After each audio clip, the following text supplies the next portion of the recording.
সালামু আলাইকুম। আশা করি যে যেখানে আছেন সবাই ভালো আছেন, সুস্থ আছেন। আলহামদুলিল্লাহ, আল্লাহ পাকের রহমতে আমরাও সকলে ভালো আছি, সুস্থ আছি। তো আজকের ব্লগটা আমি শুরু করলাম রান্নাঘর থেকেই, সন্ধ্যার পর। তো একটু দুপুরে যা ছিল এগুলো খাওয়া দাওয়া করছি আমরা। একটু বাহিরে গেছিলাম বিকালে, এজন্য রান্না করতে করতে আজকে অনেক দেরি হয়ে গেল। তো আইসা রান্নাঘরেই চলে গেলাম কোটাকাটি কইরা। এই যে ঘর দুয়ারও সব এলোমেলো হয়ে রয়েছে। তো আজকে আমি রান্না বান্না করব, মুরগির পা রান্না করব, লাউ ভাজি, চিংড়ি মাছ ভুনা। এই হয়েছে আজকে আমার রান্নার আয়োজন। তো আমার ভিডিওটি না টেনে সম্পূর্ণ ভিডিওটি দেখতে থাকুন, আমার পাশেই থাকুন। ভালো লাগলে লাইক কমেন্ট শেয়ার করে দিবেন। তো এখানে আমি লাউ ভাজির জন্য শুকনা মরিচ দিলাম 2টা চিরা। এই শুকনা মরিচটা একটু ভাজা হলেই আমি পেঁয়াজ দিয়ে দিব এর মধ্যে। তো পেঁয়াজ ভাজা হলেই তারপরে লাউটা দিয়ে দেব। মুরগির পাগুলা এগুলা পরিষ্কার করতে বাইচ্ছা কুটটা নিতে মানে অনেক সময় লেগে গেল। শুধু পা, এখানে আর অন্য কিছু নাই। কারণ অনেক সময় দেখা যায় আনি গলা থাকে বা কলেজা থাকে, এটার ভিতরে কিছুই নেই। কারণ পায়ের এই দরকার, এই জন্য পায়ে আনছি। কারণ ওনারা ডাক্তার বলছে মুরগির পা, গরুর পা এগুলাই বেশি বেশি খাওয়াতে। তো আনি, মাঝে মাঝে আনি। গরুর পাও আনি, আইনা নেহারি পাক করে দেই, আবার মুরগির পাও শুধু রান্না করে দেই। তো আজকে যাওয়ার কথা ছিল বরিশাল। কারণ আমি এর আগে একটা ভিডিও দিছি আপনাদের, বাহির থেকে এক ছোট ভাই আসছে। তো ওই ছোট ভাইয়ের বিয়ে, দাওয়াত দিছে আমাদের সবাইকেই। তো আমি যাইতে পারি নাই, কারণ আমার স্বামী যে অসুস্থ ছিল অনেক দিন, এটা তো আপনারা সবাই জানেন। তো ওনার অনেক বড় একটা অপারেশন হয়েছে। ডাক্তার বলছে ওনারে এই 5-6 মাসের আগে কোনো দূরের জার্নিংয়ে যেতে না, এজন্য ওনার ভয়ে বাড়ি থেকে আর বের হই নাই। তো যাই হোক, আল্লাহ পাক ওনারে সম্পূর্ণ সুস্থ যখন করব তখন দেখা যায় হয়তো বিয়ে শাদী না হোক, এক সময় দেখা যায় সময় সুযোগ মতো ঘুরতে বেড়াতে যেতে পারবই আল্লাহ পাকের হুকুম হলে। কারণ দেখা যায় এতবার একটা অপারেশন হয়েছে, এত দূরের জার্নি, যদি কোনো সমস্যা হয়ে যায় এই ভয়তে আমরা কেউই যাই নাই। তবে আমার বাবা মা, আমার বোনেরা সবাই গেছে, শুধু আমরাই যাই নাই। লাউটা আনা হয়েছে, লাউটা খুব সুন্দর ছিল, খুব ভালোই ছিল লাউটা, একদম নরম লাউটা, তাড়াতাড়ি সিদ্ধ হয়ে গেছে। মানে অনেক লাউ আছে না যে অনেক বাত্তি হয়, লাউটা বাত্তি না, একদম কচি ছিল। তো এইখানে কথা বলতে বলতে আমার চিংড়ি মাছের পেঁয়াজটা ভাজা হয়ে গেছে। এখন এখানে অল্প মশলা দিয়ে দিলাম। চিংড়ি মাছগুলা মশলাটা কষানো হলে আমি চিংড়ি মাছগুলা দিয়ে দিব। রান্না করতে করতে রাত অনেকই হয়ে গেছে, কারণ এখন 10টার মতো বাজে। তো কি আর করা, বাহিরে গেছিলাম বললামই তো, কারণ বাহিরে এক জায়গায় গেলে তো আর তাড়াতাড়ি আসা যায় না। তো আইসাও দেখি চুলায় গ্যাস নাই। গ্যাস আসলো, তারপরে রান্না বসাইলাম। তো রান্না হয়ে গেছে প্রায়, কারণ আজকে ডাল রান্না করুম না। ভাত হয়ে গেছে, ভাজিও হয়ে আসছে। এখন মাছ ভুনা হইতে আর দেরি লাগবে না, কারণ এগুলা ছোট চিংড়ি মাছ।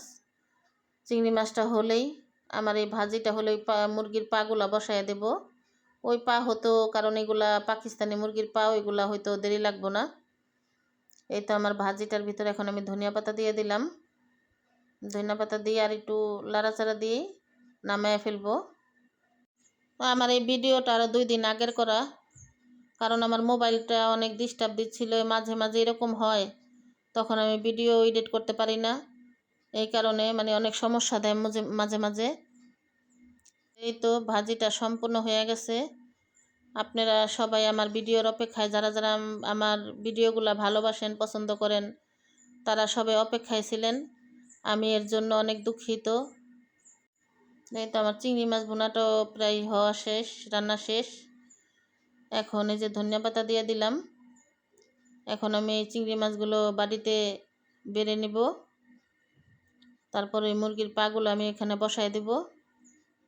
এই তো মাছটা ভুনো হয়ে গেছে, এখানে একটু তেলটা বেশি পড়ে গেছে, কারণ মাঝে মাঝে এরকম হয়ে যায়।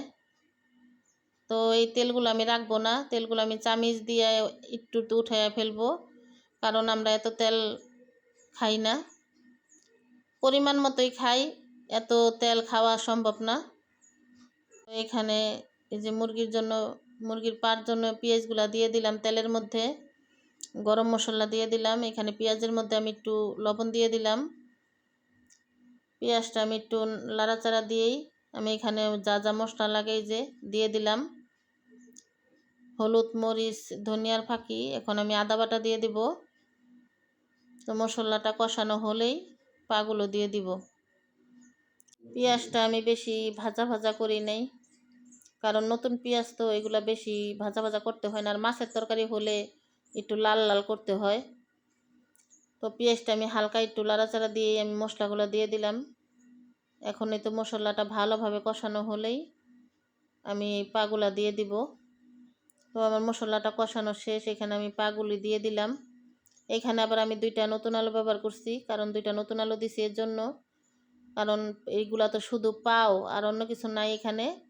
তো আলুটা দিলে একটু আঠা আঠা হবে, এই জন্য আমি 2টা আলু দিলাম। এখানে একটু লাড়াচাড়া দিয়ে অল্প করে পানি দিয়ে দিব, কারণ অল্প পানিতে এগুলা সিদ্ধ হয়ে যাবে। আর আপনারা সবাই আমার এই ভাইটার জন্য দোয়া করবেন, কারণ ওর বিয়া যাতে ভালোভাবে হয়, সুন্দরভাবে হয়। সবাই দোয়া করবেন, কারণ কিছুদিনের মধ্যে আবার চলে যাবে। হয়তোবা আমি যদি যেতে পারতাম সবার সাথে, তাহলে আপনাদের মাঝে আমি সুন্দর সুন্দর ভিডিও দিতে পারতাম। তো কি আর করা, যাই হোক, এখন আল্লাহ পাক নেয় নাই বিদায় যেতে পারি নাই। যখন আল্লাহর আবার হুকুম হবে তখন আবার যাব। তো এইখানে আমি লাউ ভাজিটা বাইরা নিলাম। এই তো আমার মুরগির তরকারিটা, মুরগির পা কষানো শেষ। এখন অল্প পরিমাণে পানি দিয়ে দিব, কারণ অল্প পানিতেই সিদ্ধ হয়ে যাবে। এখন একটু লাড়াচাড়া দিয়ে ঢাইকা দিব।